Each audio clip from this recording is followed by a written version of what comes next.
I'm Whitney Allumbaugh, a realtor with the Brandy Smith team at RE/MAX Big Country, a mom, a wife, and someone who was truly raised right here in the Big Country. Each episode, I'll be sitting down with people who make our community what it is, homeowners, industry professionals, and local leaders, and sharing real conversations about homes, land, family, and life we're building in between. Today, I'm excited to be joined by Krista Wilson with Citibank Mortgage. We're going to talk about lending, the home buying process, and what buyers and sellers really need to know in today's market. I'm so glad you're here. Let's get started. Hey everyone. All right, Krista, tell us a little bit about yourself and how did you get into the mortgage world? Oh gosh. Well, born and raised in the Big Country, just up the road, Stanford, Texas, north of Abilene. Left for a little bit, went to school at Texas Tech University, Reckham. Came home, married a Wiley boy, and have been here ever since. In 2009, I had the opportunity to start as a loan processor at a local bank here in Abilene, and jumped on that opportunity just because real estate's kind of always been fascinating to me. Jumped into that and quickly found out that it's a super fast-paced industry, which again was exciting. The loan officer that I worked for trained me as best she could in a quick 6 months before she retired. And so I kind of learned by fire, by trial, which was awesome. Taught me a lot about the industry, and then I've been doing it ever since. I've got 2 kids. One is 11, one is 6, and love them to death. They keep me busy. My husband keeps me busy with all of our extracurricular outside activities and hunting and hanging out. So if I'm not doing real estate, I'm usually hanging with the family. Okay. What do you love most about what you do? Oh, that's a good one. So I love helping people make their dream a reality. So just the fact that they envision themselves in this new home, or if they're downsizing, maybe they're moving to be closer to their kiddos, just making that dream come true and helping them get there comfortably and understanding the process. So I guess education's a big part of this job, and so I really enjoy just teaching and helping people understand the process and what's possible. I think that's one of my most favorite things about you as a lender is I never feel like when I make that phone call to make the introduction to a client, of course, we give them several different options, but I always like to make those introductions to those options that I give them, and I never feel like once I turn them over to you, if they say, hey, Krista's our girl, I never feel like I'm going to have to worry about you taking care of them. Thank you. I absolutely appreciate you in that aspect. Yeah. Okay, what does home mean to you personally? And I know you probably have a different spin on this because your husband's also a home builder. He is. So he's been building for as long as I've been lending.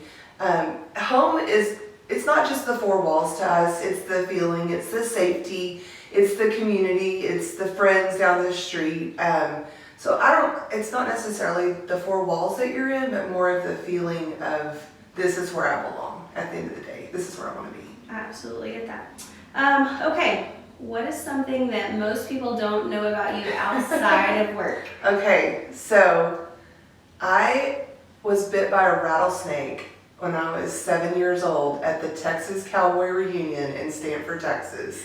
I'm kind of famous. I got a little spiel in the newspaper, the Stanford American that year, and then my granddad actually called over the rodeo MC, and I got to talk to the entire rodeo about my experience. So you can imagine at 7 years old what information I gave them, but everything is okay. I am apparently sometimes have a little bit of snake venom bite to me. But yeah, so that's I guess my claim to fame is that I got bit by a rattlesnake and survived. I have known you a long time and did not know that about you. So very cool. I'm gonna have to search out that newspaper and find where you got bit by a rattlesnake. I have it in a scrapbook at my parents' house.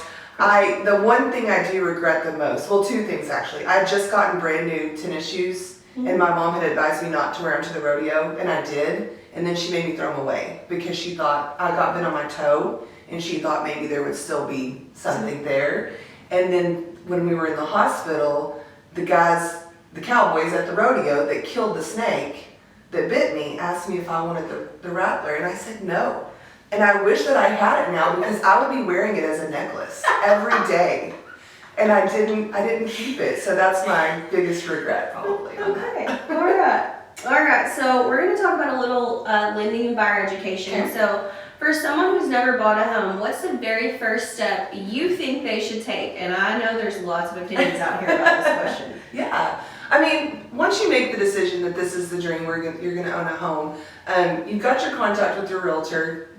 Before you go look at anything, get pre-qualified, just because you want to make sure that the time that you're spending with your agent, with your family that's looking at these houses, that everything's going to work out. And getting pre-qualified isn't as scary as you might think it is. And it actually is beneficial, because if something happens and you're not able to buy right then, you can get a game plan together, work with your agent over the next 6 months. If something pops up and it works out, then you're ready to go. So get pre-qualified for sure. Absolutely. Okay, so I did not plan this question, but I'm going to make this a two-part question. Can you tell us the difference between pre-qualified and pre-approved? Because they mean two totally different things, but no one seems to know what that is. So my take on it, and I feel like it's kind of a personal opinion on it. Pre-qualified means you filled out the financial information with the bank. We've pulled credit, we've verified your income, we've probably asked for some bank statements, and we've just had kind of an overall look that this is going to work. Pre-approved, in my book, is we've sent you through underwriting. So a lot of times that's further in the process. Maybe you're under contract already before, of course, you go to underwriting. And so that pre-approval is you've been to underwriting, they've looked at it. As long as we meet these conditions, we're good to close. So I think there's a little bit of difference in kind of a pre-overall look for the pre-qualification, and then kind of more of an in-depth look for the pre-approval. But typically, if you receive a pre-qualification, it 99.9% of the time, unless something changes with the information provided, then you can consider yourself pre-approved. Awesome. Okay. Thanks for clarifying that, because we see everywhere different takes on it. Different takes on it. So I wanted your take. Okay. What is one of the biggest misconceptions buyers have about qualifying for a mortgage? That they can't do it, that they're not ready, or they don't have enough money. There's lots of options to, as a first-time home buyer, to get you into a property. I work with people all the time. They're like, well, we don't have any money. Okay, well, let's look at down payment assistance, or if there's a gift from family, or if your employer is relocating you and allocating funds to help you get there. And so I think a lot of the misconception is that they just can't do it. They didn't save 20% down. We don't need 20% down. It's really just getting that initial look at their financials and making sure the credit's there, the employment's there, and taking those next steps. Awesome. Okay. Yes. Thanks for telling us that. So you guys offer, you do FHA loans, VA loans, conventional loans. Is there anything else outside the box of those? Yeah. So what we call the secondary market is like your Fannie Mae, Freddie Mac, FHA. We offer conventional, FHA, VA, USDA. As far as an in-house kind of banking financial loan, we can do bridge loans, which would be like if you have a house and you're trying to buy a new one and you want to use the equity you have for down payment. We offer construction loans, land loans, just kind of an overall, if you need a different, more niche product, we probably have it at the bank. Awesome. Very good. Okay. How early should someone talk to a lender before they plan to buy? At any point, talk to the lender. I mean, because that's, once you've decided to make this move and you've already made your contact with your agent and you're interested in some properties, if you aren't ready to move on something quickly, especially in our market, as you know, but there's no too early. So for instance, if we do a pre-qualification, it's typically good for 120 days, right? And that's basically just because the credit report's good that long. It's not hard to update something if it takes longer than 120 days. But if there's credit concerns, or maybe you need to know how much you do need to save up for a down payment, have those conversations now so that you're ready to hit the ground running when that house gets listed that you want. Awesome. What is one mistake that you see the most buyers make that can derail their financing? So the most common would be, and a lot of people don't realize that we do this, but within 10 days of your closing, we're going to do another soft pull credit. It's not a traditional three-merge hard pull, but it is going to tell us if balances have increased, if you've opened up a new card. So if you are buying that new house and you go to Lowe's and you finance the refrigerator, if you're close to the threshold and debt to income is tight, I've seen it kill deals. Mm-hmm. And so we just try to advise people, keep your financials as close to what you turn them in when you pre-qualified as possible. We understand living happens. You have to take your dog to the vet that you didn't expect, things like that. So there's workability, but don't go out and buy a new car. Don't quit your job without talking to your lender and your agent first. Doesn't mean you can't quit your job, but just have those conversations first because they can derail your financing. Okay, I like that. In today's market, what should buyers realistically be prepared for when it comes to their rates, payments, and expectations? So we're coming out of a really tough rate market.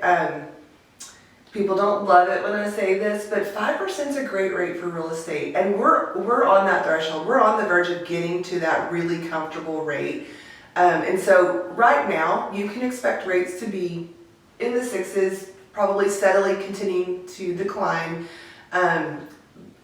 This market in the big country in general, I feel like is kind of fast paced. So, if you are looking at a property and you're just thinking, oh, I'll wait a little bit longer for rates to drop, I would advise don't. Go ahead and get the house. You can always refinance or something like that. But if you wait, potentially you may lose property or something else comes on the market that's out of your price range because the values have continued to go up. So that's the one good thing about the big country is our values are solid. We definitely, those increase and is a plus for you because you're building equity at the same time. But don't wait for rates to drop. They're going to get there, but when they do, then the price is going to be higher on the house. Absolutely, I agree with that. Okay, so this is something that us as local realtors really feel is important. Not that we have anything bad to say about any lenders that are not local, because all lenders, have a great place. But as an agent, we do really appreciate our local lenders. So how do you feel like when your clients have a local lender that impacts their real estate transaction? So local is always better. I mean, it's invest in your community, right? Like they tell you, like your kids playing on the t-ball team, go to the person that's there to support them. A lot of that too is just the availability of that local lender. You can call me and I can meet you person, face to face, in person, and address any concerns you have. Not that online is necessarily a terrible thing, it's just more complicated and a lot of times delayed. I can tell you as a previous seller of a home, if I have an offer coming in, I may consider the local lender pre-qual over the online lender pre-qual. And I'm sure y'all as agents deal with that daily. Absolutely. Just because okay, this is from Citibank Mortgage. If we have problems, I can call Krista and she's going to address them right then and there, or I will go find her in the grocery store and ask her face to face what's going on. And so I feel like it's more of that connection, that relationship. Again, this is the biggest decision for a lot of families. It's the most expensive. Absolutely. And so they need that comfort of knowing that somebody's there and has their back. I agree with that. What do you think makes a buyer stand out most in a competitive situation? And we are seeing some competitive situations. Yeah, I've heard about like some multiple offer situations. So that's tough from my end. Whenever you send a client over, my job is to figure out the financials and what's the best option for them, and also what's the fastest backup option if the best option isn't available. For instance, if they need to be contingent for conventional financing, and that's the option we have there, I may even look at FHA. Not that FHA is a bad option, but maybe it's a little bit more expensive. They don't really need that, but if they go FHA, they can waive their contingency. So when they're putting in their offer, they don't have a contingency. The seller might consider that more, than a conventional contingency. Another thing that I always kind of put out to the agents is, hey, look, we can go conventional. Better option is to go FHA, but for instance, if the property won't go FHA or something like that. So just really, the best offer that you can present is multiple options from my standpoint. And so we always try to just give like a backup, like, okay, that's not workable, here's what we can do. And I will say absolutely from our side, one of the most important things that I think for us as realtors, our buyers and our lenders is for everyone to be on the same page.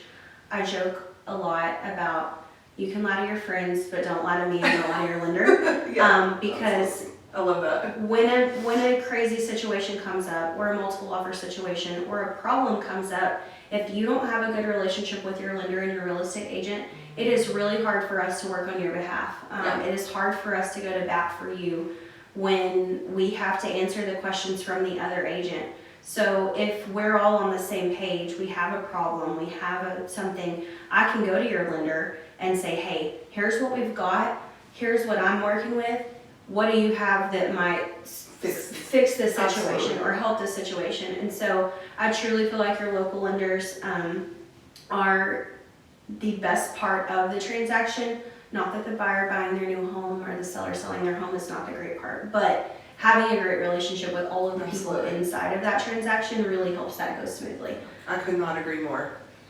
All right, so since I know you personally, I know that you guys do so much in our community to help support kiddos and other businesses. What is a couple of things that City Bank Mortgage and that you might personally do in our community to support our community? So I love anything I can do to support the kids in school.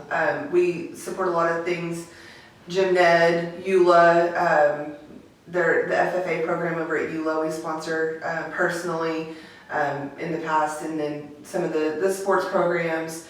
We go to church at the Southern Hills Church of Christ, which we absolutely love, and just the investment back into those areas of our life personally is kind of where we feel led.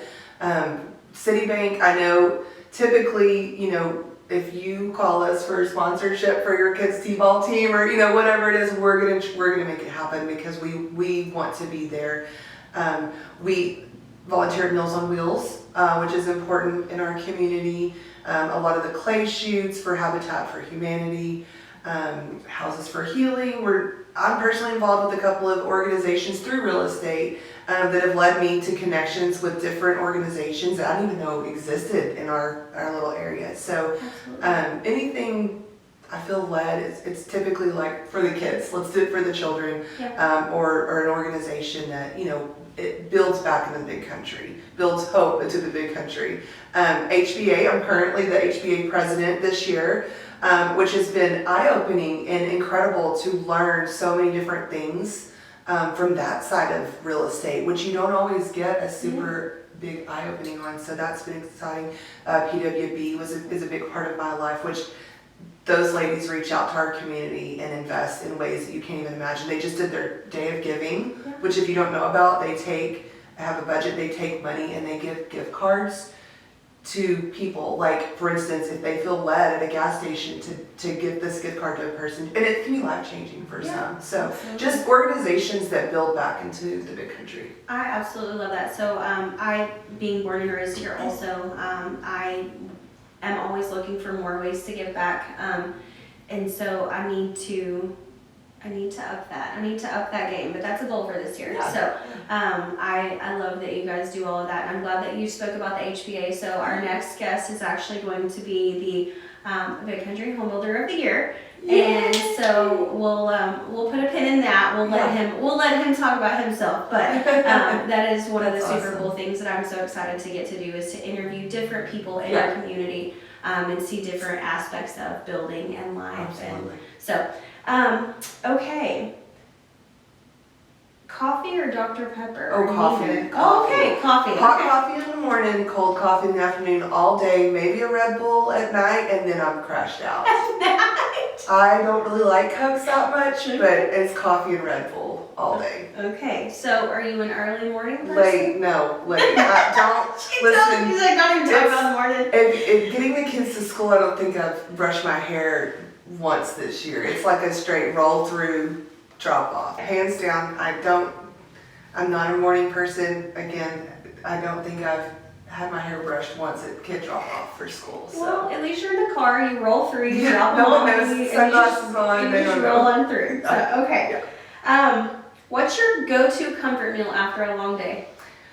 Well, it changes. I for years did not like pizza, and now I love pepperoni pizza. So I'd probably say that's my comfort food currently. Ask me in a few years because it's likely to change. But that or anything my mom cooks in general. She's a great cook. I did not carry down. My daughter loves to cook, but it skipped a generation, which is okay. So basically, anything she's put on the table, I'm eating. Y'all are gonna laugh at mine. So it's literally a box of Velveeta macaroni and cheese. Hey, that's good though, and it's better than the other stuff. And it's so used to, like when I was a kid, my mom was also an amazing cook, and she home makes macaroni and cheese, and so that is all I ever knew until I was an adult. And then somebody introduced me to the Velveeta, the new new box, and I was like, oh no, I can't eat that. Like it's not homemade. It's not homemade, Yeah. and it's gross because in my mind I was thinking about like the old Blue Craft box, like Yes. with the powdered cheese. And so that was just not something that I could get behind. And then they were like, no, you have to try this. And so my husband was gone at the first of the week, out of town working, and I'm not gonna lie to you, I fed our child just macaroni and cheese. Hey, she probably loved that. She had some other things too. She snacked on her fruit because she is a fruit kiddo. She could eat any type of fruit. She loves carrots. She loves ranch. So she did get her greens, but we literally just had macaroni and cheese, and it was just fine with me. Hey, listen, life-changing is when she learns to cook it herself, and then you can just eat the leftovers. So she does like to do the little cups. Oh yeah. She gets her little stool. She pulls it up to the sink. She fills it to the water line, and then she puts it in the microwave. I do start the microwave because she's 4, so I still feel like I need to start it. And then I make sure, of course, that it's not too hot before she eats it, because if it were up to her, she would just eat it right out of the microwave. So we have to be careful about that. Okay, so I want to wrap this up, and I want to close with one final question. If you could give one piece of advice to someone who's on the fence of buying a home, what would it be? Don't wait. Don't. Just take the plunge. Make the progress, because if you wait, the situation's just going to get increasingly more expensive in our area. So don't wait. Just jump. It's not that scary, and you've got a team of people that can help you through the process. So absolutely. Krista, thank you so much for joining us today. Thanks. We look forward to working with you this year. I appreciate that. Love you guys. Thank you all. Thank you.